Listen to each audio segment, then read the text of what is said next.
Holding its pitch pretty good. Okay, so we have more questions. More questions. From Matthias. Should chanting be the first priority and surviving physically secondary, or the other way around? Well, Prabhupada always said, if you're hungry, you can't concentrate on Krishna. You know, if you're starving, how are you going to concentrate on spiritual life? Huh? You're going to have to fill your belly, and then you can think about chanting. That's practical. Question from Melissa. If and when all communication, like the internet, go down and fail because of the upheaval in the world, how will we as devotees stay connected? From the very beginning of this mission, I have advised devotees to create local groups in their different locations. And nobody has done this. I don't know, 3 years at least, right? Navayovana? At least for 3 years since Navayovana joined our group, which is about the earliest.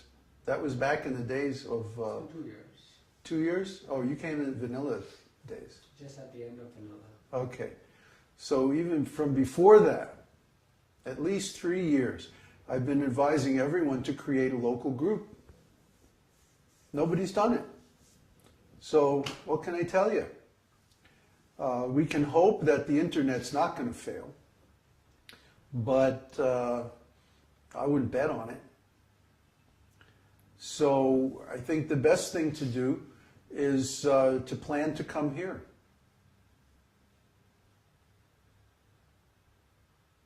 Question from David. Are celibate householders allowed to kiss, hold hands, and have their arm around each other? Well, affection is natural in family life. The problem is in Western society, we equate affection with sexuality. There's so many wrong ideas that we have, you know. For example, in India, it's common to see young men walking down the street holding hands. It doesn't mean they're gay. It means they're friends, right? It's just a normal thing. But culturally, in the West, if you see people holding hands, you assume they have a sexual interest in one another. So, you know, just like children, we naturally want to be affectionate to our children, but it doesn't mean that we desire them sexually. But in terms of men and women, these things have become so entangled, the expectations and the ideas, that whenever we see someone touching, we naturally assume there's some sexual component to it. So first of all, this conditioning has to be overcome. Then there can be normal affection among family members without this nonsense sexual component. Actually, sexuality is acceptable in devotional service when used to create a child. You see, otherwise we shouldn't engage it. We should engage our sexual interest in Krishna. Krishna is the original husband, the original lover, the original friend, the original master, the original of every role that we can imagine in our life. So we should make our priority, we should make our prime relationship with Krishna, and then our secondary relationships with our different devotees in our community, including our family members.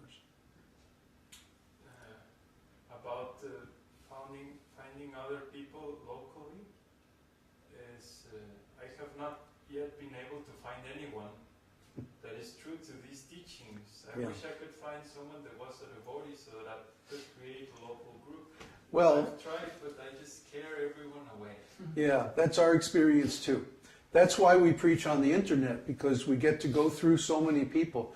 We've found that about 1 in 10,000 people, approximately, can be interested in these teachings.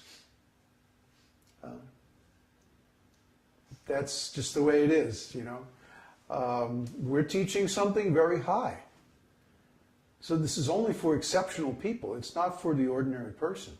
Although any ordinary person could benefit from it, they don't have the interest. And we're not about to force people to be interested in something that they don't care about. That would be artificial. So what we want is to canvas people until we find those who are naturally interested. It's not going to be very many, though. Most people can't understand what we're talking about.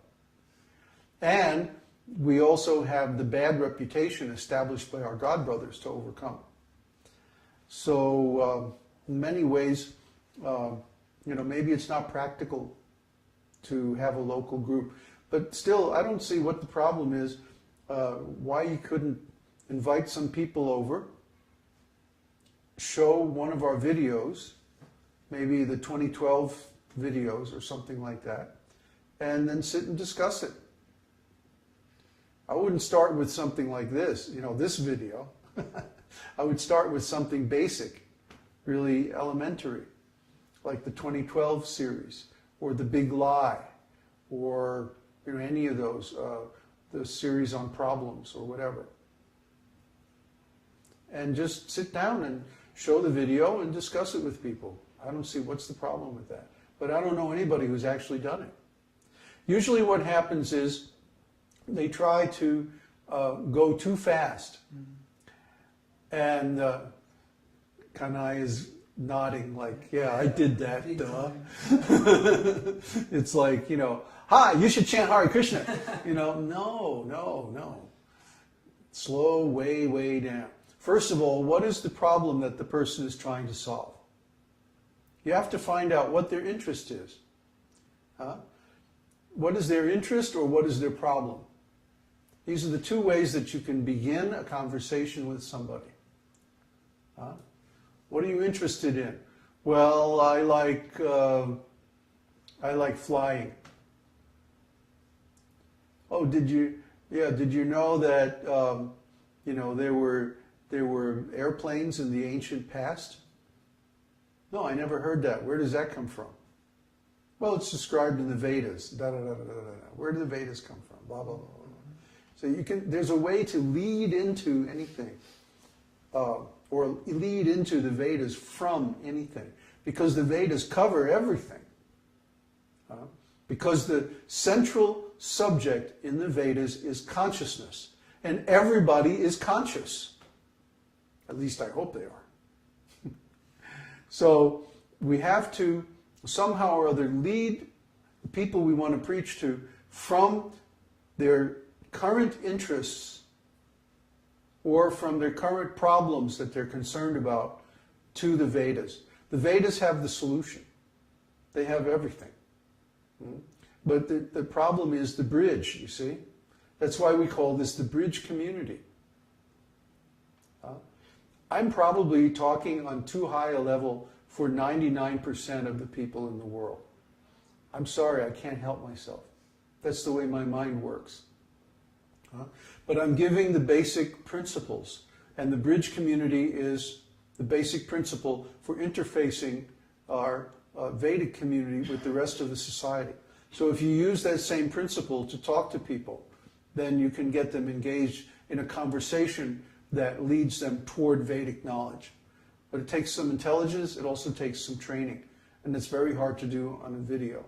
Although, weren't you guys going to make a video about this? We all got sick. We never got around. Oh, you got sick and forgot about it.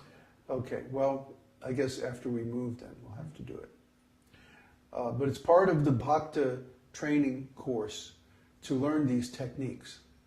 So we're going to finish that video one of these days. Soon. Okay. Unfortunately, when they get to learning about the mode of ignorance, they shut down because their egos don't want to accept that they are in the mode of ignorance. Well, you shouldn't teach people about the mode of ignorance until you have engaged them in the mode of goodness. See?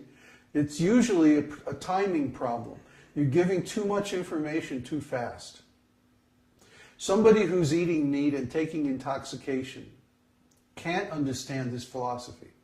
The very first thing is to get them to become vegetarians. I've never met anybody who is eating meat who could understand what we're talking about. So really the very first thing, before you start talking about the modes, before you start talking about philosophy or Krishna or anything, is to get them to be vegetarian. And the best way to do that is fill them up to here with delicious prasadam. Oh, take another samosa. No, just take another, just one more samosa.